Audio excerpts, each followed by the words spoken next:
በመቀጠል የተከበሩ ዶክተር ደሳለኝ ጫኔ።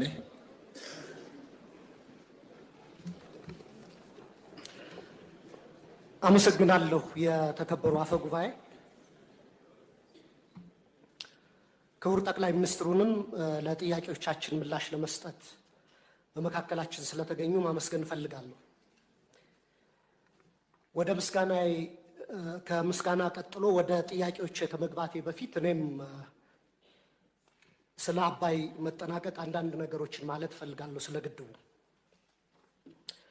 የግድቡ መጠናቀቅ ለኢትዮጵያ ትልቅ ድል ነው።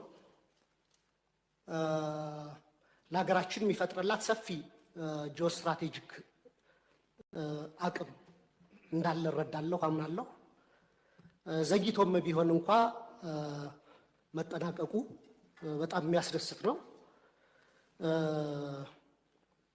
በርካታ በኢህአዴግ ጊዜ ተጀምሮ የነበሩ ፕሮጀክቶች እንደ ማዳበሪያ፣ እንደ ስኳር ፕሮጀክቶች ተቋርጠው የቀሩ አሉ።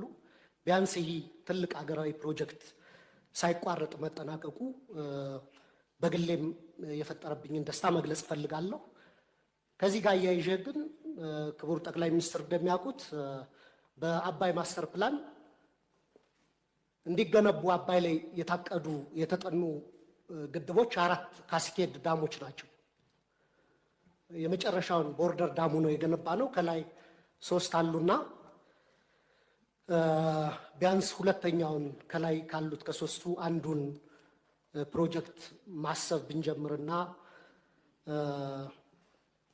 በእርስዎ ጊዜ ቢያንስ እንደዚህ አይነት የታላቁ የህዳሴ ግድብ አይነት ፕሮጀክት የመሰረት ድንጋይ ቢቀመጥ ነገ ቀጣይ ትውልድ ሊጨርሰው ይችላልና እሱ በዚህ አጋጣሚ እንዲታሰብ ማለት እፈልጋለሁ።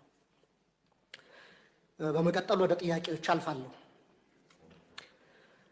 ክቡር ፕሬዝዳንቱ ለሁለቱ ምክር ቤቶች ያቀረቡት የመክፈቻ ንግግር ብሩህ ተስፋን የተሞላ ቢሆንም በኢትዮጵያውያን የዕለት ከዕለት ህይወት ውስጥ ካለው መሰረታዊ የሰላምና የጸጥታ መናጋት፣ የኑሮ ውድነትና የዲሞክራሲ ምህዳር መጥበብ ከንግግራቸው ይዘት ጋር የሚጣረስ ነው የሚል እምነት አለኝ። በዚህ ዙሪያ የሚከተሉትን 3 ዋና ዋና ጥያቄዎች ለክቡር ጠቅላይ ሚኒስትሩ አቀርባለሁ። የማቀርባቸው ጥያቄዎችም ዛሬም በጨለምተኝነት እንደማይወሰዱ ተስፋ አደርጋለሁ። መሬት ላይ ያሉ ተጨባጭ የህዝቡን ጥያቄዎች ማቅረብ ፕራግማቲዝም እንጂ ጨለምተኝነት ሊሆን አይችልም። በግል ፐርሰናል ህይወቴም ቢሆን